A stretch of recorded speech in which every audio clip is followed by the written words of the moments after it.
Hello friends, स्वागत है आपका एक और नई वीडियो पर। दोस्तों, झारखंड इतिहास का जो हम लोग का सीरीज चल रही है, इसमें ये लेक्चर 6 है और आज के इस वीडियो में हम लोग पढ़ने वाले हैं झारखंड का क्षेत्रीय राजवंश के बारे में। ये मध्यकाल का झारखंड, जो मध्यकाल है, मध्यकाल में झारखंड, उसका एक इंपॉर्टेंट टॉपिक है। और जिस प्रकार से मैंने इससे पहले के वीडियो में बोला था कि दिल्ली सल्तनत जो कि मध्यकाल में चल रहा था हम लोग का भारतीय इतिहास में, और झारखंड में अगर देखा जाए मध्यकाल की, तो पूरा का पूरा मध्यकाल ये जाता है क्षेत्रीय राजवंशों को।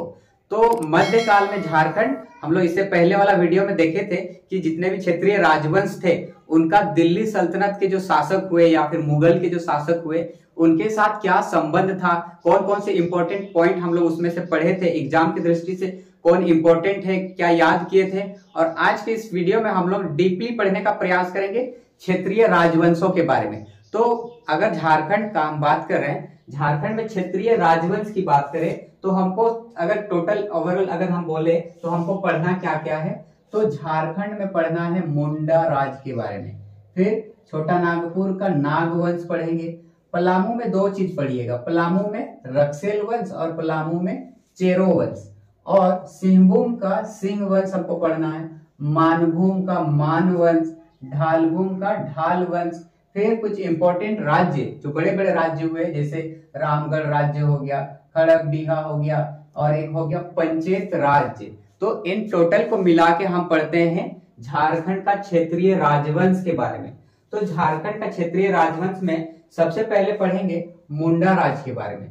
तो झारखंड का मुंडा राज, देखिए झारखंड की अगर हम बात करें, झारखंड की जनजातियों में सर्वप्रथम राज्य निर्माण की प्रक्रिया अगर कोई प्रारंभ किए तो वो किए मुंडा राज। मुंडाओं ने ही सबसे पहले जो है झारखंड में सबसे पहले राज्य निर्माण की प्रक्रिया अगर किसी ने स्टार्ट किया तो याद रखिएगा मुंडाओं ने। और इसमें भी सबसे बड़ा श्रेय किसको जाता है, उच्चारण पे मत जाइएगा, नाम याद रखिएगा, रीता मुंडा या रीसा मुंडा, तो याद रखिएगा रीता मुंडा। तो इसको श्रेय जाता है मुंडाओं का, जो राज्य निर्माण की प्रक्रिया है, तो सबसे ज्यादा जाता है रीता मुंडा या रीसा मुंडा।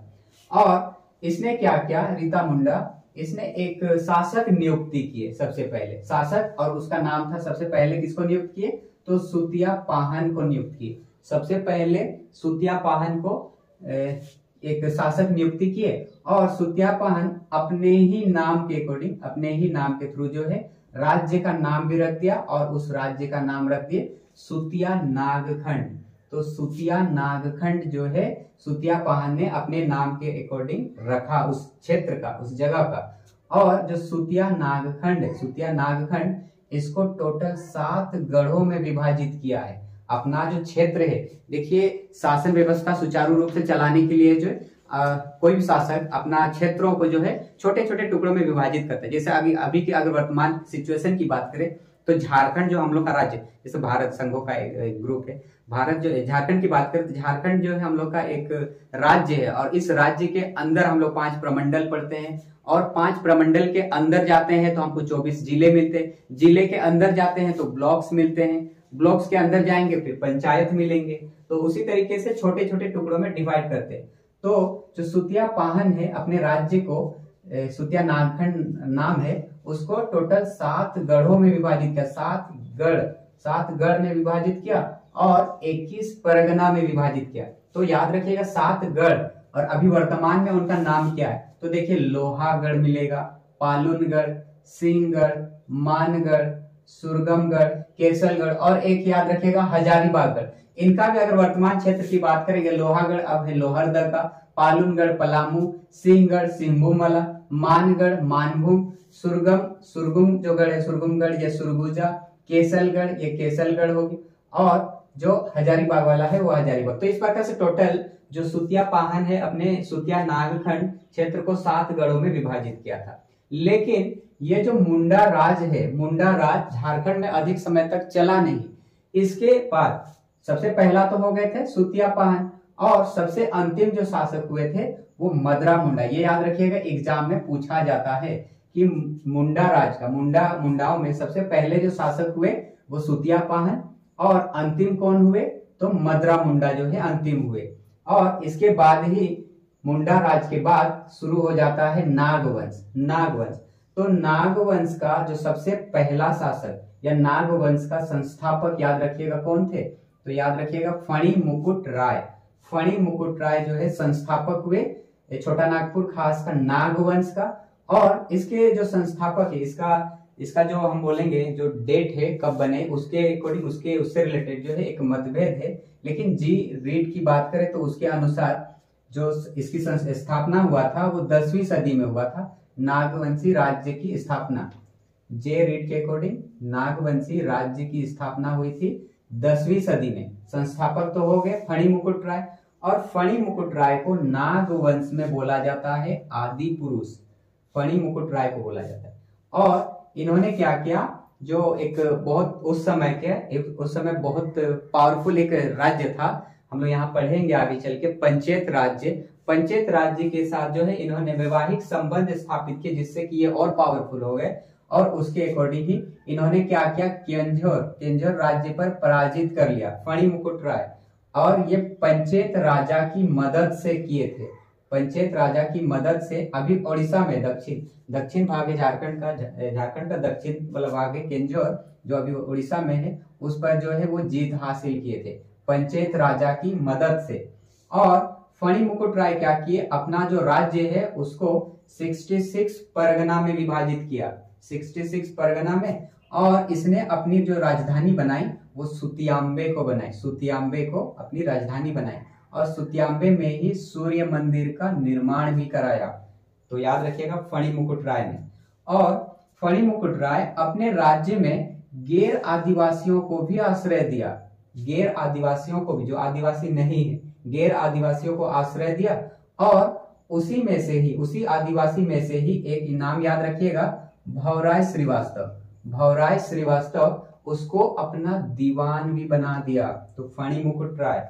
लेकिन याद रखिएगा फणी मुकुट राय का हत्या किसने किया, तो बाघदेव सिंह। याद कीजिएगा बाघदेव सिंह यही फणी मुकुट राय की हत्या किए। और ये तो फणी मुकुट राय संस्थापक हुए। इसके बाद के शासक बोला जाए तो इसमें याद रखिएगा मुकुट राय, मदन राय और प्रताप राय। सबसे पहले कौन हुए, मुकुट राय, मदन राय और प्रताप राय। इसमें भी प्रताप राय के बारे में याद रखिएगा। प्रताप राय के बारे में क्या याद रखेंगे, ये अपनी जो राजधानी है, देखिए सबसे पहले फणी मुकुट राय उसने अपनी राजधानी किसको बनाई, सुतियाम्बे को बनाई, सुतियाम्बे। फिर सुतियाम्बे को फिर ट्रांसफर कर देते हैं प्रताप राय, इसको सुतियाम्बे से अपना राजधानी बनाते हैं चुटिया को अपना राजधानी बनाते हैं। और इसी के शासनकाल में ही पलामू किला का निर्माण भी हुआ, पलामू किला का। तो प्रताप राय, अभी तक हम लोग देखे फणी मुकुट राय, फिर मुकुट राय, फिर मदन राय, फिर प्रताप राय। लेकिन इसके बाद के जो शासक आए उन्होंने अपने नाम के बाद राय के जगह कर्ण का उपाधि धारण कर दे। देखिए भीमकर्ण, ये प्रथम प्रतापी शासक हुए जिसने राय के स्थान पर कर्ण की उपाधि धारण की। तो इससे पहले वाले राय उपाधि लिए हुए थे, लेकिन भीमकर्ण ऐसा पहला प्रतापी शासक था जिसने राय के जगह कर्ण उपाधि धारण किए। और भीमकर्ण के बारे में एक इंपॉर्टेंट पॉइंट ये भी याद रखिएगा कि भीमकर्ण सुरगुजा के रक्सेल राजा, सुरगुजा का रक्सेल राजा उसके साथ लड़ाई लड़ते हैं। और उस लड़ाई का नाम याद रखिएगा बरवा की लड़ाई। इसमें भीमकर्ण जीत जाते हैं। और भीमकर्ण जब जीत जाते हैं तो उन्होंने जो सुरगुजा के रक्सेल राजा थे, उनका जो क्षेत्र था उन पर कब्जा कर लेते हैं। आए थे खुद युद्ध करने के लिए लेकिन हार के चले, तो कब्जा कर लिए और लूटा उसको। भीमकर्ण इस क्षेत्र को लूट लिया, और जब लूटा तो उसमें से एक वासुदेव की मूर्ति की भी प्राप्ति हुई उन्हें। भीमकर्ण को वासुदेव की मूर्ति याद रखिए। और भीमकर्ण जो है भीम सागर का निर्माण भी किए। इन्होंने अपनी राजधानी, देखिए इससे पहले वाला, सबसे पहले तो फणी मुकुट राय अपनी राजधानी बनाए सुतियाम्बे को, फिर आए इसके बाद प्रताप राय अपनी राजधानी को कहां शिफ्ट कर दिए, तो चुटिया शिफ्ट कर दिए। फिर भीमकर्ण अपनी राजधानी को कहां ले गए, चुटिया से फिर खुकरा जो है वहां उन्होंने अपनी राजधानी ट्रांसफर कर लिया, वहां ले गए। तो इसके बाद हमको एक पढ़ना है और शिवदास कर्ण। शिवदास कर्ण के बारे में हमको क्या याद रखना है, इन्होंने एक मंदिर की स्थापना की, याद रखिएगा हाप्पा मुनि मंदिर, हाप्पा मुनि मंदिर की स्थापना की। ये गुमला में भी घाघरा याद रखिएगा, घाघरा। तो शिवदास कर्ण, तो शुरुआती के जो शासक हुए, शुरुआती के जो राजा हुए, उन्हीं के बारे में हमको जो बेसिक इंपॉर्टेंट पॉइंट है याद रखना है। ये एग्जाम में अक्सर पूछा गया हुआ है। और इसके बाद के जो शासक हुए, प्रतापकर्ण, क्षत्रकर्ण, रामशाह, यदुनाथ शाह, शिवनाथ शाह, उदयनाथ शाह और श्याम सुंदर, इनके बारे में ज्यादा डीपली हमको पढ़ना है नहीं, और इनसे मेरे ख्याल से क्वेश्चन भी आपको नहीं पूछेगा। तो जो शुरुआती के शासक हुए उनके बारे में याद कर लीजिएगा। हाँ, अक्सर पूछा गया है उनकी राजधानी को लेकर, जैसे शुरुआती में मैंने बोला था फणी मुकुट राय अपनी राजधानी को बनाए, सुतियाम्बे को बनाए। फिर प्रताप राय अपनी राजधानी चुटिया बनाए, चुटिया। और भीमकर्ण अपनी राजधानी खुखरा को बनाए। और दुर्जन शाह याद रखिएगा, दुर्जन शाह डी और इधर से भी डी, दोईसा, दुर्जन शाह दोईसा। यदुनाथ शाह पाल, इसको याद भी आपको करवा दे रहा हूं। तो यदुनाथ शाह पालकोट, इधर से बोलिए यस और इधर से पाल, यस पाल, ऐसा बोलिए। तो यदुनाथ शाह अपनी राजधानी बनाए पालकोट, ये दो पालकोट मिलेगा आपको। एक जगन्नाथ शाह पालकोट भौरो याद रखिएगा।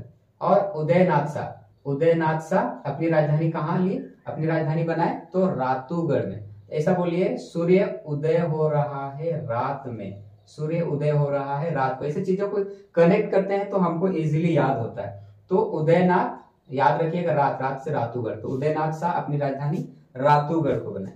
तो हम लोग पढ़े झारखंड का मुंडा राज और नागवंश के बारे में, छोटा नागपुर का नागवंश के बारे में। अब हम पढ़ते हैं पलामू कला। तो पलामू में आपको दो चीज पढ़ना है, पलामू का रक्सेल और चेरो। पलामू का एक हमको पढ़ना है रक्सेल वंश और एक पढ़ना है चेरो वंश। तो रक्सेल के बारे में हमको क्या याद रखना है, पलामू का रक्सेल वंश, पलामू में रक्सेल वंश। तो पलामू में जो रक्सेल वंश थे वे दक्षिण पूर्वी वाले भाग में थे। और ये जो रक्सेल वंश के जो लोग थे, जो शासक थे, वे स्वयं को राजपूत कहते थे। और ये पलामू कहां से पहुंचे, पलामू कैसे पहुंचे, तो राजपूताना से रोहतासगढ़ याद रखिएगा।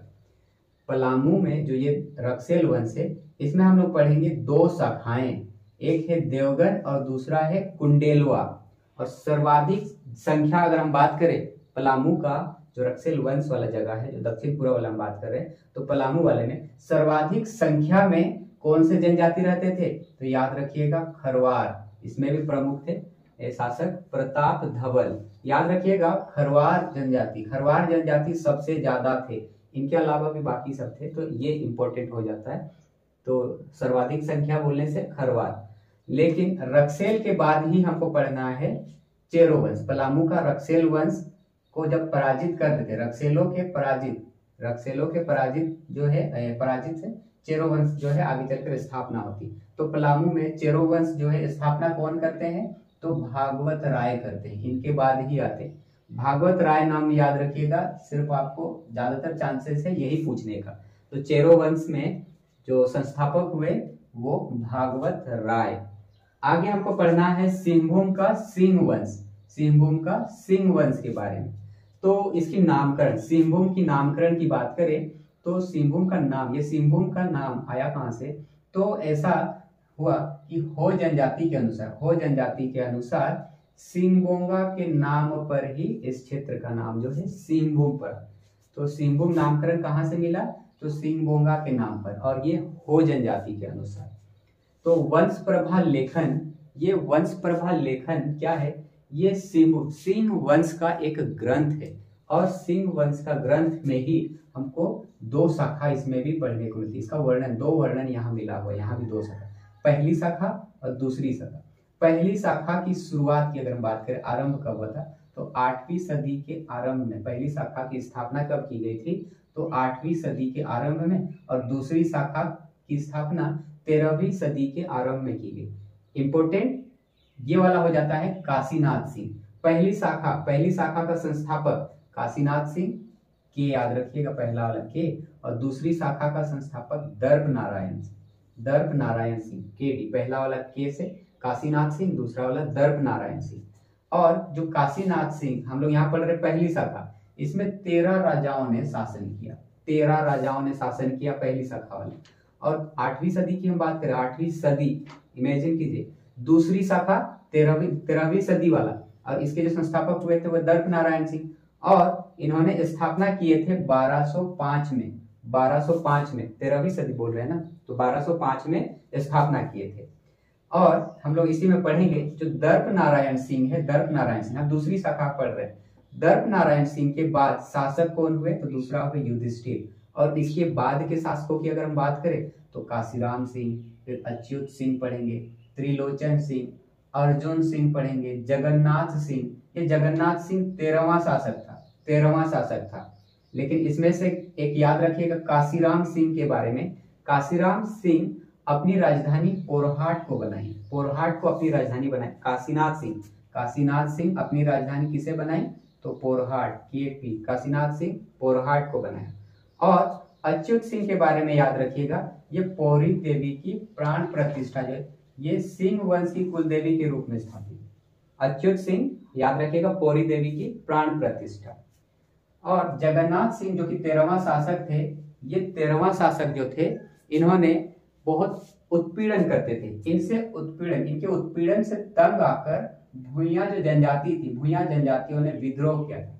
तो याद रखिएगा, ये भी पूछ सकता है कि वो कौन सा शासक था जिसके उत्पीड़न से भूइयां जनजाति के लोगों ने विद्रोह किया था।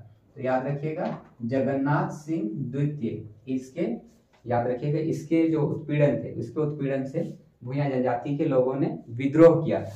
आगे हमको पढ़ना है, इसके बाद छोटे छोटे हम लोग को पढ़ना है, जैसे मानभूम का मान वंश। मानभूम का मान वंश, इसके बारे में हमको जानकारी कहाँ से मिलती है, तो मानभूम का मान वंश के बारे में जानकारी याद रखिएगा, एक शिलालेख, दूध पानी शिलालेख। दूध पानी शिलालेख ये हजारीबाग में मिलेगा आपको, जो कि 8वीं सदी की। और एक शिलालेख है गोविंदपुर शिलालेख। गोविंदपुर शिलालेख आपको मिल जाएगा धनबाद में, तो धनबाद में आपको मिल जाएगा, ये 14वीं सदी की। तो हम बोल सकते हैं कि मानभूम का मान वंश जो कि यहाँ मिला हुआ है शिलालेख, तो ऐसा बोल सकते हैं कि मानभूम का जो मान वंश है, उनका अगर साम्राज्य विस्तार की हम बात करें तो हजारीबाग और धनबाद के आसपास तो हो गए, यहाँ तक तो हो गए, क्योंकि वहां से शिलालेख मिला हुआ है। तो इसी में ही इसी राजवंश के अत्याचार के कारण एक आंदोलन उभरा, याद रखिएगा, भूमिज स्वराज आंदोलन। भूमिज स्वराज आंदोलन, ये याद रखिएगा, हम लोग कहाँ पढ़ रहे हैं, मानभूम का मान वंश में। तो इसके बाद इसी में ही है पंचेत, मानभूम का मान वंश, मानभूम हम लोग को पता है धनबाद वाला, और उसी में ही आपको मिलेगा पंचेत राज। और पंचेत राज जो है मानभूम का सबसे पावरफुल राज्य था, सबसे पावरफुल, बहुत भयानक था। उसके बाद रामगढ़ राज्य, तो रामगढ़ राज्य के बारे में याद रखिएगा, बागदेव सिंह, बागदेव सिंह 1368 में इसकी स्थापना किए थे, रामगढ़ राज्य की। और इन्होंने अपनी प्रथम राजधानी याद रखिएगा सिसिया, प्रथम राजधानी सिसिया को बनाए और अंतिम बनाए पद्मा को, SP, पहला वाला सिसिया, दूसरा वाला पद्मा। फिर ढालभूम का ढाल वंश, ये ढालभूम का ढाल वंश, इसकी क्षेत्र विस्तार की हम बात करें तो ये आपको मिलेगा सिंहभूम वाला इलाका में, सिंहभूम वाला, ढालभूम का ढाल वंश। इसमें एक बात याद रखिएगा, इसमें नर बलि प्रथा का प्रचलन था, नर बलि प्रथा का प्रचलन था ढाल वंश के शासनकाल में, ढाल वंश के शासनकाल में नर बलि प्रथा का प्रचलन था। आगे एक इंपॉर्टेंट राज्य है, इसमें है खड़गडीहा राज्य। तो खड़गडीहा राज्य, इसके स्थापना, इसके संस्थापक कौन हुए, तो हुए हंसराज देव, ये 15वीं सदी में किए। अगर हम बात करें खड़गडीहा राज्य अभी वर्तमान में कहाँ है, तो याद रखिएगा ये आपको गिरिडीह जिला में मिल जाएगा, अभी वर्तमान में गिरिडीह जिला में। और इसी में ही याद रखिएगा जो हंसराज देव है, हंसराज देव, इन्होंने बंदावत जाति को पराजित किया, बंदावत जाति को पराजित किया और इस प्रकार हजारीबाग में अपना जो प्रभाव है वो स्थापित किए। आगे इंपॉर्टेंट है पंचेत राज। पंचेत राज्य के बारे में बस इतना याद रखिएगा, ये मानभूम का सबसे शक्तिशाली राज्य था। और इस राज्य के जो राजा हुए, जो शासक हुए, इन्होंने कपिला गाय का पूंछ या चंवर जो है क्या किए, उन्होंने अपना राज्य चिन्ह अपनाया। और इसी कारण से इस राज्य के जो राजा हुए, इन्हें गोमुखी राजा भी कहा जाता है। कपिला गाय का पूंछ या चंवर, इसका राज्य चिन्ह जो है वे लोग अपनाए थे, इस कारण से इन्हें गोमुखी राजा कहा जाता है। तो इस प्रकार से हम लोग का आज का इस वीडियो में झारखंड का जो क्षेत्रीय राजवंश था, जितने भी राजवंश पड़े, जितने भी वंश है, जितने भी इंपॉर्टेंट राज्य है जो इंपॉर्टेंट है हमारे लिए, तो वो हम लोग इस वीडियो में डिस्कस किए। तो आई होप वीडियो पसंद आया, अगर अच्छी लगी तो इसे लाइक, कमेंट और अपने दोस्तों को शेयर जरूर करें, और इसी तरह का मजेदार वीडियो के लिए इस चैनल को सब्सक्राइब करेंगे। मिलते हैं इसी तरह का नेक्स्ट वीडियो में, तब तक के लिए थैंक यू।